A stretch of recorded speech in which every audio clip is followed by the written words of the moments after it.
Hare Krishna to all dear devotees. Hare Krishna Swami Gopi Mataji, please accept my humble obeisances. All goes to Srila Prabhupada and Guru Maharaj. Mataji, whenever you are ready, you can please start Mataji. Sure, Mataji, thank you. Hare Krishna, dear devotees, please accept my humble obeisances. All glories to Srila Prabhupada and Guru Maharaj. Om Namo Bhagavate Vasudevaya. Om Namo Bhagavate Vasudevaya. Om Namo Bhagavate Vasudevaya. Narayanam Namaskrityam Naran Chaiva Narottamam Devim Saraswatim Vyasam Tato Jayam Mudirayet Nashtaprayesha Bhadreshu Nityam Bhagavata Sevayat Bhagavate Uttamasloke Bhaktir Bhavati Naishtiki Krishnaya Vasudevaya Devaki Nandanaaya Cha Nandagopakumaraya Govindaya Namo Namaha Namo Pankajanabhaya Namo Pankajamalini Namo Pankajanetraya Namaste Pankajangri. Today we are reading from Srimad Bhagavatam, Canto 10, Chapter 16, verses 49 to 67. Krishna chastises the serpent Kaliya. Text 49. O Almighty Lord, although you have no reasons to become involved in material activities, still you act though through your eternal potency of time to arrange for a creation, maintenance and destruction of this universe. You do this by awakening the distant functions of each of the modes of nature, which before the creation lies dormant. Simply by your glance, you perfectly execute all these activities of cosmic control in a sporting mode. Text 50. Therefore, all material bodies throughout the three worlds, those that are peaceful in the mode of goodness, those that are agitated in the mode of passion, and those that are foolish in the mode of ignorance, all are your creation. Still, those living entities whose bodies are in the mode of goodness are especially dear to you, and it is to maintain them and protect their religious principle that you are now present on the earth. Text 51. At least once, a master should tolerate an offense committed by his child or subject. O Supreme Peaceful Soul, you should therefore forgive our foolish husband who did not understand who you are. Text 52. O Supreme Lord, please be merciful. It is proper for a saintly to feel compassion for women like us. This serpent is about to give up his life. Please give us back our husband, who is our life and soul. Text 53. Now please tell us, your maidservants, what we should do. Certainly, anyone who faithfully executes your orders is automatically freed from all fear. Text 54. Sukadeva Goswami said, thus praised by Nagapatnis, the Supreme Personality of Godhead released the serpent Kaliya, who had fallen unconscious, his head battered by the striking of the Lord's lotus feet. Text 55. Kaliya slowly regained his vital force and sensory functions. Then, breathing loudly and painfully, the poor serpent addressed Lord Krishna, the Supreme Personality of Godhead, in humble submission. Text 56. The serpent Kaliya said, our very birth as a snake had made us envious, ignorant, and constantly angry. O my Lord, it is so difficult for people to give up their conditioned nature, by which they identify that what with that which is unreal. Text 57. O Supreme Creator, it is you who generates this universe composed for the variegated arrangement of the material mode. And in the process, you manifest various kinds of personalities and species, varieties of sensory and physical strength, and varieties of mothers and fathers who, with variegated mentalities and forms. Text 58. O Supreme Personality of Godhead, among all the species within your material creation, we serpents are by nature always enraged. Being thus deluded by your illusionary energy, which is very difficult to give up, how can we probably give it up on our own? Text 59. O Lord, since you are the omniscient Lord of the universe, you are the actual cause of freedom from illusion. Please arrange for us whatever you consider proper, whether it is mercy or punishment. Text 60. Sukadeva Goswami said, after hearing Kaliya's word, the Supreme Personality of Godhead, who was acting the role of the human being, replied, O serpent, you may not remain here any longer. Go back to the ocean immediately, accompanied by your return of children, wives, and other relatives and friends. Let this river be enjoyed by the cows and humans. Text 61. If a mortal being attentively remember my commands to you to leave the Vrindavana and go to the ocean and narrates this account of sunrise and sunset, he will never be afraid of you. Text 62. If one baths in this place of my pastimes and offers the water of this lake to the demigods and other worshipable personalities, or if one observes a fast on a duly worships and remembers me, he is sure to become free from all sinful reactions. Text 63. Out of fear of Garuda, you left Ramanaka island and came to take shelter of this lake. But because you are now marked with my footprints, Garuda will no longer try to eat you. Text 64. Sukadeva Goswami continued, my dear king, having been released by Lord Krishna, the Supreme Personality of Godhead, whose activities are wonderful, Kaliya joined his wives in worshipping him with great joy and reverence. Text 65 to 67. Kaliya worshipped the Lord of the universe by offering him fine garments along with necklaces, jewels, and other valuable ornaments, wonderful scents and ointments, and a large garland of lotus flowers. Having thus pleased the Lord, whose flags is marked with the emblem of Garuda, Kaliya felt satisfied. Receiving the Lord's permission to leave, Kaliya circumambulated him and offered him obeisances. Then, taking his wives, friends, and children, he went to his island in the sea. The very moment Kaliya left, the Yamuna was immediately restored to her original condition, free from poison and full of nectarian water. This happens by the mercy of the Supreme Personality of Godhead, who was manifested and who was manifesting a human-like form to enjoy his pastimes. Thus ends the Bhakti Vedanta purport of Srimad Bhagavatam, Canto 10, Chapter 16. Krishna chastises the serpent Kaliya. Thank you very much, Prabhuji and Matajis. Hare Krishna. Hare Krishna. Thank you so much, Swamini Gopi Mataji. Hare Krishna, Sri Krishna Das Prabhuji. Please accept our humble obeisances. All goes to Srila Prabhupada and Guru Maharaj. Prabhuji, please take over the call, Prabhuji. Hare Krishna. Thank you, Radharani Mataji. Thank you, Swamini Gopi Mataji, for reading Srimad Bhagavatam today. Krishnaya Vasudevaya Devaki Nandanaya cha Nandagopakumaraya Govindaya Namo Namaha. Vairagya Vidya Nija Bhakti Yogam Sikshashtamekam Purusha Puranam Shri Krishna Chaitanya Sariradari Kripambadatamaham Prapadye.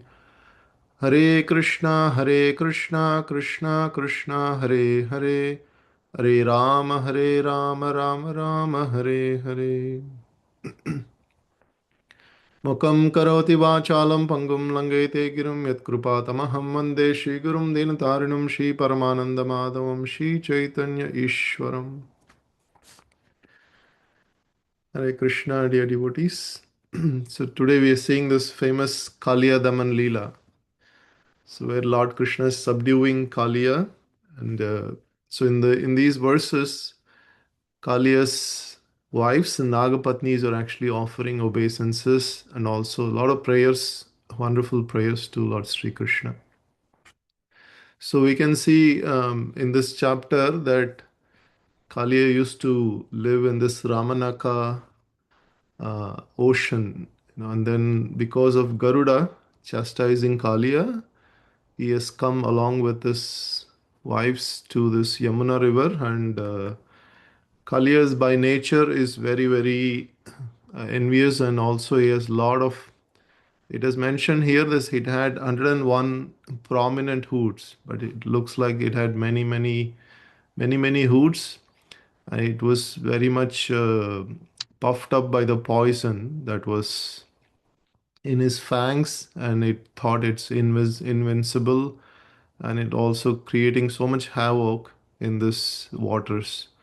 So all of the vegetation and the aquatics are being poisoned. So now Krishna wanted to chastise Kali away from Yamuna so that Yamuna river can be again utilized by all of his devotees and cows, for the Lord's pastimes. So, so here this Kalyadaman Lila is very beautifully orchestrated by Sukadev Goswami. So the Lord Krishna basically, after seeing this Kaliya, he climbs on a Kadamba tree, and then he jumps from the Kadamba tree and started chastising Kaliya. So now all of the Krishnas, and that day happened to be a day where Balram was not accompanying Krishna. So Krishna went alone, but then Balram later on, they all joined Krishna by following his footsteps, and later on, all of the cowherd boys were so much in anxiety, the Vrajavasis were so much in anxiety that they actually wanted to enter the lake because Krishna was being trapped in the coils of Kaliya, but then Balram stopped them. Krishna is very powerful, he can handle Kaliya, you don't have to do this. So, like that, so it was mentioned that one of the Mother Yashoda and Nanda Maharaj also were there, they were witnessing. And there's so much anxiety Mother Yashoda goes through by just seeing how Kali is trapping Krishna. And devotees mention, the acharyas mention that this is one of the the anxieties, the transcendental anxieties that devotees have to actually go through as part of their devotion. So when they're intensely in separation of the Lord, sometimes it may appear that Lord is in danger, and then the devotees become so much in anxiety. This is completely transcendental, but then this is also something that the devotees experience. The Nectar of Devotion also explains about this. So in this chapter, we can see that the Nagapatnis are, upon seeing that Kaliya was so much in trouble, that they realize that if they don't interfere, then Krishna is going to finish Kaliya. So there won't be any husband left. So they were all pleading Krishna and also glorifying Krishna. This is also an opportunity for the Nagapatnis to glorify Krishna. They were all, there is also their motive is to save Kaliya from the cruel death. At the same time, they are taking this opportunity to glorify Krishna. So it's a wonderful prayer starting from the verse number 49 today. We are discussing. So the Nagapatnis understood that how fortunate is Kaliya, because Kaliya is being stamped by the lotus feet of Krishna. So imagine there are so many yogis and jnanis are meditating upon the lotus feet of Krishna, and that lotus feet is stamping on the heads of Kaliya. So it is very, very unimaginable fortune, mercy that Kaliya is getting. When Chaitanya Mahaprabhu gave his full mercy to Rupa Goswami, he actually kept his lotus feet on the head of Rupa Goswami, just giving him assurance and giving him mercy that all his full potency is endowed with Rupa Goswami. So this was an act of Lord's complete mercy. And in this case, Kaliya is not actually receiving either Diksha or Jnana, is actually being chastised. But still, in spite of Kaliya getting chastised, he is also getting stamped by Lord's lotus feet, which the Nagapatnis understood that how much fortunate that Kaliya is.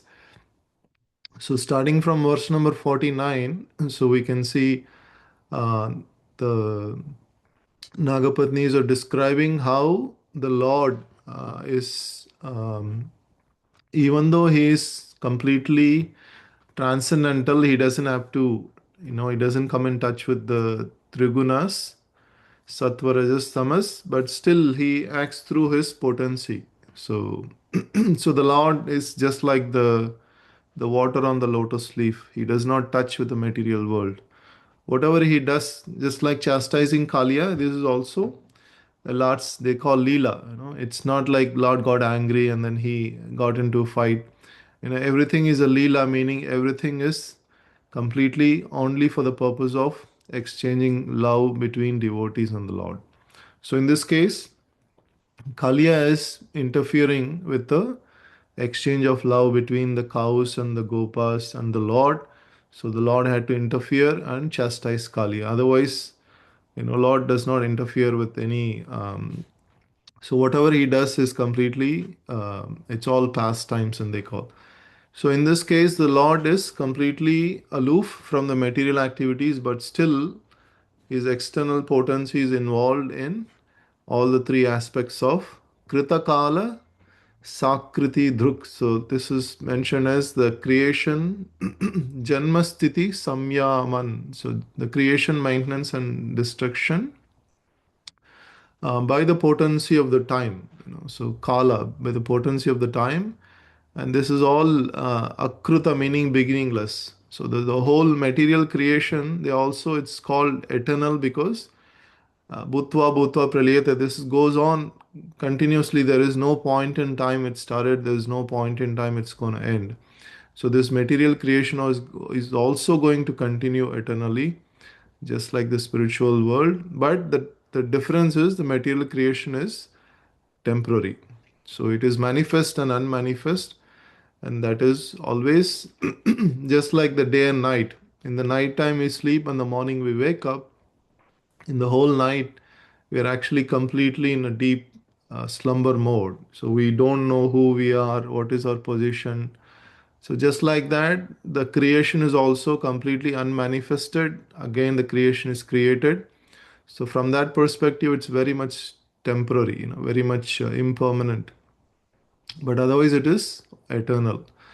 So, and then the Nagapatnis were saying, so the Lord actually does this by the modes of nature, the Prakriti, and by this Gunair, Aniho. So by this nature, and then so if you look at the whole creation, the Mahatattva is dormant. So Mahatattva is dormant. The Mahatattva gets agitated by the power of the Lord, but when the Lord looks at it, he imbibes all the living entities into Mahatattva, it gets agitated. So similarly, the matter has no power unless the Lord actually agitates with the spiritual energy. So here also the Nagapatnis is saying, Samyakshaya moga vihara, he has say like by the glance, by the Lord is looking at that Mahatattva and he is agitating and he is controlling the whole cosmic manifestation in amoga viharaha, like in a playful mode.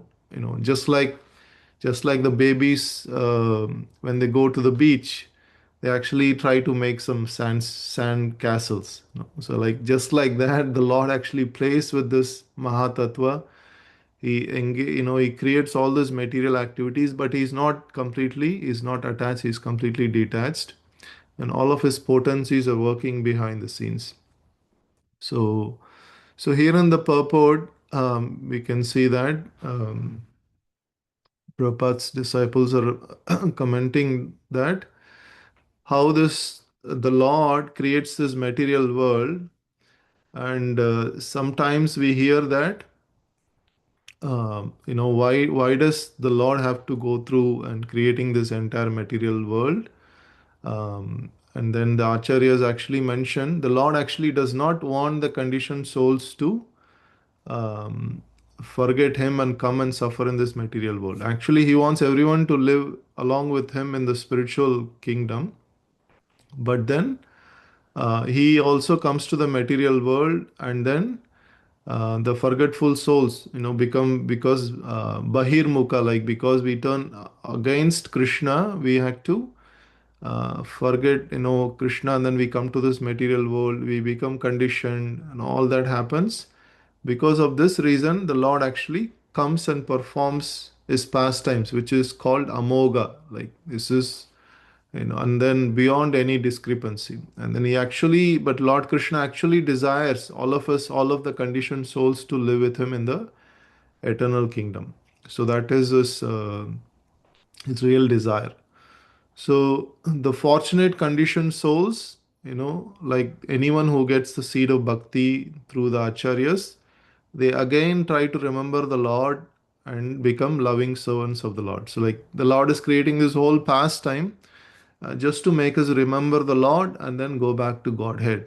So, where the time is consequence by his absence, and here it is mentioned that in the spiritual world, the time is conspicuous by his absence, and its eternal and blissful existence supersedes the dramatic but disturbing functions of cosmic creation and annihilation. So here, the whole what they are explaining is the dramatic, the creation, annihilation, all of this happening in the material world. But then on the spiritual world, it's completely blissful, and it is superseding this. It is completely opposite.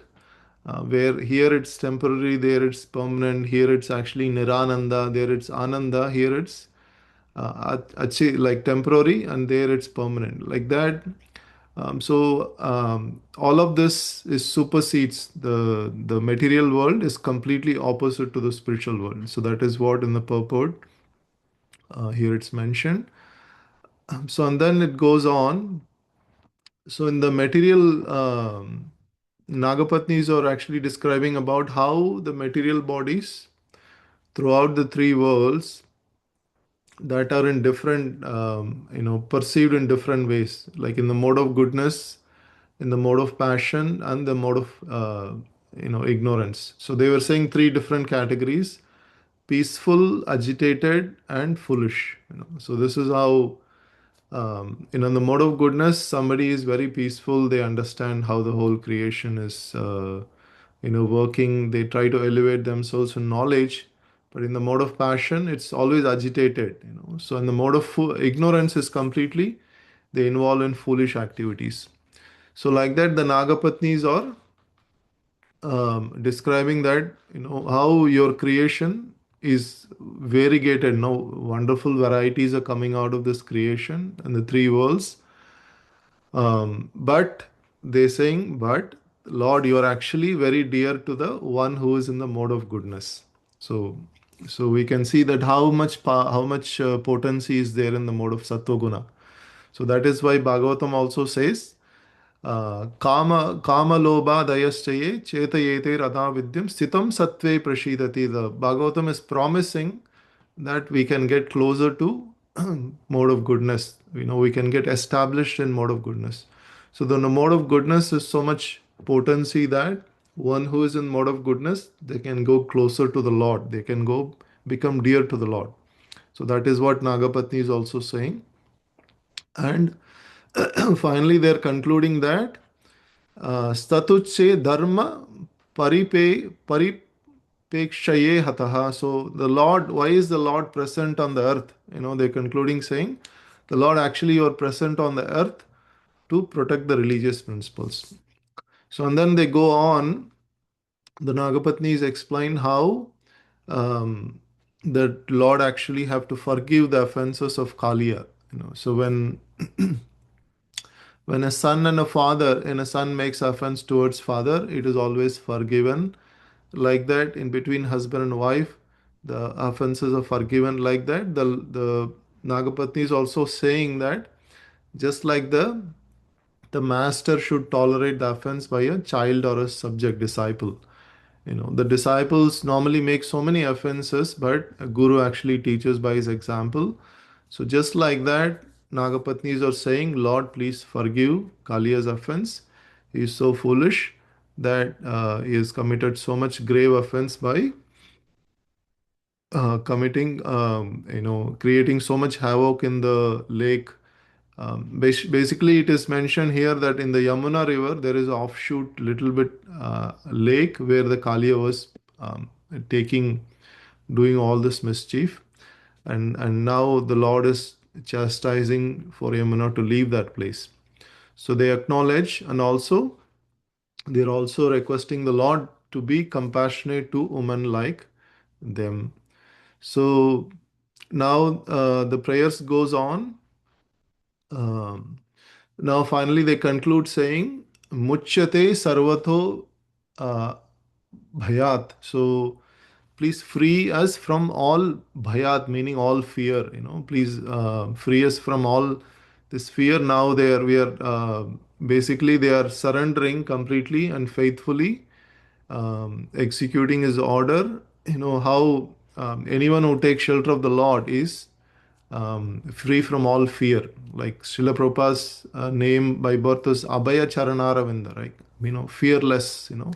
Like anyone who takes shelter of the Lord is actually becomes fearless. So now they are also saying that now we are also surrendering. Please make us fearless and protect us. And the Nagapatni is also the Lord, after hearing all these prayers, now finally he released Kaliya. And then Kaliya become unconscious, and because of all of his hoots, now all the poison was came out. Now Kaliya understood that he was so much puffed up by his power. Now he understood the real potency of the Lord, and he slowly regained by the mercy of the Lord, he slowly regained his sensory functions. So now Kaliya also offering some prayers to the Lord. Kaliya Uvacha. So now Kaliya is recognizing that how being born as a servant, they are so much envious. So one time Srila Prabhupada was visiting Vrindavan, and there Bhakti Siddhanta Saraswati Goswami Prabhupada was also there, and he was taking a parikrama, all of his disciples. One time the snake entered in the pandal, and then Bhakti Siddhanta Saraswati Goswami Prabhupada was saying that kill him like that. So that time Prabhupada had a doubt. He thought, how can a saintly person can kill a living entity?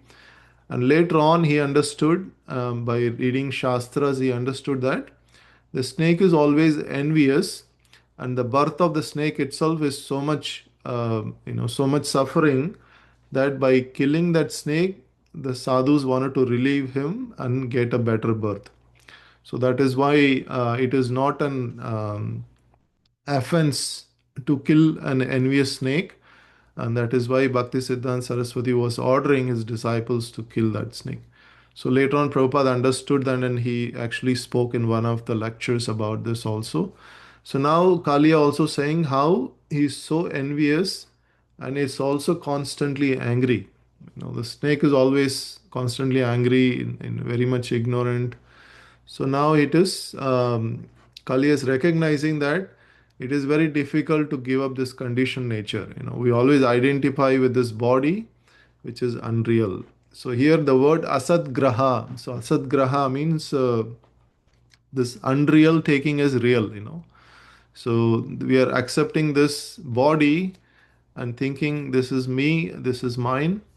Asad graha. In another verse also in the Srimad Bhagavatam, it is said. This the whole the life we identify with this body, which is basically as unreal, asadgraha. So so here Sanatan Goswami points out that how because of the wretched condition Kaliya was, he was not able to compose a lot of prayers to the Lord, but he paraphrased some of the prayers offered by Nagapatnis as prayers to the Lord. So, so and then going on further, the Kaliya was praising the Lord about how the Lord's variety, variegatedness, how the material modes and the species and all of this variegatedness created by the Lord beautifully. and then all the species of in the material creation. And Kalia is again emphasizing that the serpents of all the species of life, the serpents are by very envious by nature. It's very enraged and also deluded by your illusory potency. So now Kalia is pointing out, Lord, actually you put by your illusory potency, we are deluded. So kindly forgive us. It is very difficult to give up. How can we possibly give up? Dushtayajam mohita swayam. So your own potency, Lord, is actually covering me. Please forgive me, like that. Kaliya is pouring his heart, and finally he's saying that Bhavan hi karanam tatra sarvajno jagat ishwaraha. So he's saying, Lord, actually you know everything. You're omniscient. You know everything. You're actually the cause of the freedom from illusion. So now finally basically completely surrendering, whatever is the punishment, whatever is the mercy or a punishment, whether it's a mercy or a punishment, whatever you consider anugraham nigraham va, whatever you think is appropriate, please give me that. So this is the complete surrender, just like Chaitanya Mahaprabhu prays in Sikshashtakam. Ashlishya padaradam pinashtu mam adarshanam marmahatam kurutuva. Yata tata va vidatulam pato matprananatastu sayeva naparaha. So whatever Lord you think is appropriate, either it is embracing or it is giving punishment, I will kindly accept. So Kali has come to such a point that he actually understood that I have to take complete shelter of the Lord and take whatever he is offering. So now Sukadeva Goswami is saying that, so after hearing all this Kaliya's prayers, now the Lord Krishna was now ordering Kaliya to leave this place and go back to the ocean, Ramanaka, where he came from, along with the Nagapatnis, so that this Yamuna river let be enjoyed by cows and humans. So here it is said, Go niribir bujyete nadi. So let it be enjoyed by uh, Go means cows, Naribi means humans, Narabi. Like so the Lord's, that is the Lord's desire for all the Vrajavasis and the cows and Gopas to enjoy, all the gopis to enjoy this Yamuna river. And finally, now from 61 to the last verse, we are reading the Falastuti, like how much fortunate we are actually to hear all these pastimes. And if anyone remembers these pastimes um, and narrates his pastimes, he will be never be afraid of Kali or any snake. So this is the Lord's benediction, and also the Lord is offering that. One who remembers, one who takes a bath in the lake where this pastime happened, they can actually become free from all sinful reaction. Sarva papai pramuchyate. So and also um, now the Kaliya left the Yamuna lake and he went.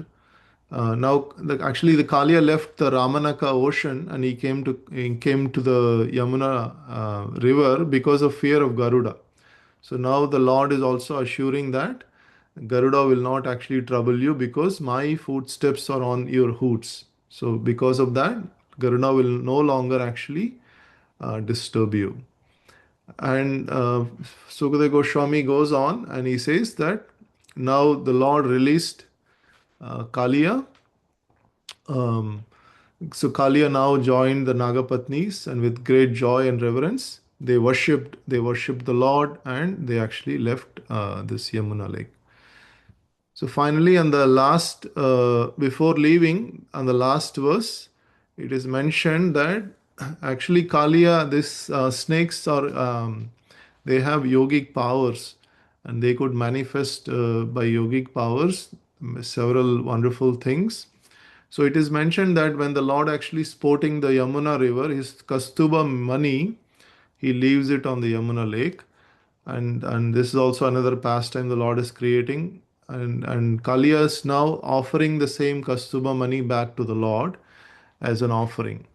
So this is just like a human being. The Lord is actually just leaving it, and then Kaliya is bringing it back. Along with that, there are so many other valuable ornaments, flowers, lotus flowers, so many things. The Lord is actually being offered by Kaliya and Nagapatnis.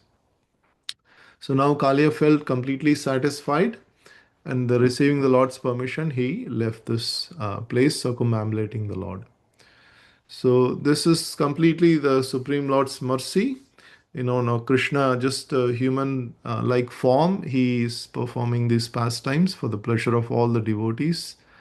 And the last verse, the purport, the acharyas also comment that why the Lord is actually described as Garuda Dhwaja. So Garuda Dhwaja means one whose flag is marked by the symbol of Garuda. So is that it looks like Kali also desired to become Lord Krishna's carrier. And Garuda and the serpents are originally related as brothers, brothers it seems. And also Kali also wanted to indicate to Lord Krishna that if you ever wanted to go to a distant place, I can be your personal carrier. So this is another commentary here by this is a Vishnu Chakravarti Thakur. So in the Puranas also it is mentioned, it seems that when Kamsa orders the Lord to come to Mathura, he sometimes goes mounted upon Kaliya. So Hare Krishna. This concludes the last verse for today. Thank you very much. Srila Prabhupada ki jai, Ananta Koti Vaishnav Vranda ki jai, Grantaraj Srimad Bhagavatam ki jai. Vancha kalpatrubhyasya kripa sindhubhya eva chaha patitanam pavanebhyo vaishnavebhyo namo namah. Hare Krishna.